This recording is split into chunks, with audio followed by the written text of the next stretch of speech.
Desperado na nga itong si Rigor na gagawin nga niya ang lahat upang makabawi at magkapagiganti nga siya dito nga kay Tanggol. Kaya naman sa pagkakataong ito ay hahanapin na nga niya ito ngang si Agustos at nilapitan nga niya ito upang kausapin niya tungkol sa kanyang pagbabalik. Subalit ang sinabi naman ni Agustos ay hindi na raw siya tatanggapin sa serbisyo at mananatili na daw siyang isang sibilyan. Subalit ay hindi naman ito basta-basta na lang mag-give up nga ito ngang si Rigor at pupuntahan pa rin niya itong si Agustos upang humingi ng kapatawaran dito upang makabalik agad sa serbisyo.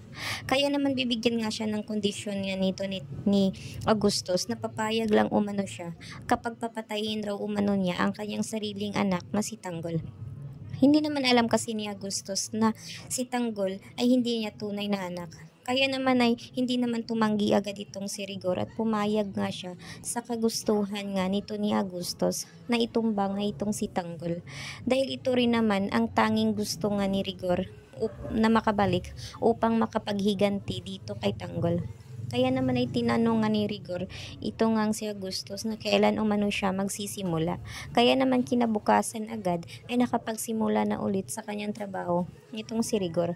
Kaya sa ngayon ay tutugisin na nga ni Rigor nga itong si Tanggol. Subalit ay pinaalam naman ni Agustos nga dito nga kay Rigor na may hinahanap daw tao nga ang kanyang anak na si Tanggol at ito nga ay si Ramon Montenegro.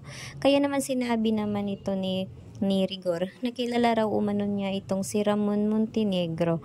Kaya't hindi nga niya akalain na hanggang ngayon nga ay buhay pa nga itong Ramon Montenegro. Kaya naman anya na siya na daw ang bahala dito nga kay Ramon Montenegro at dito kay Tanggol.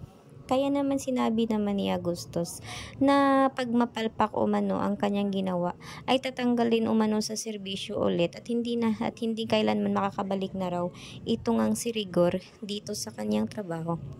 Kaya sa pagkakataong ito ay pumayag na si Agustos na bumalik na sa serbisyo kapalit ang pagpatay dito nga kay Tanggol.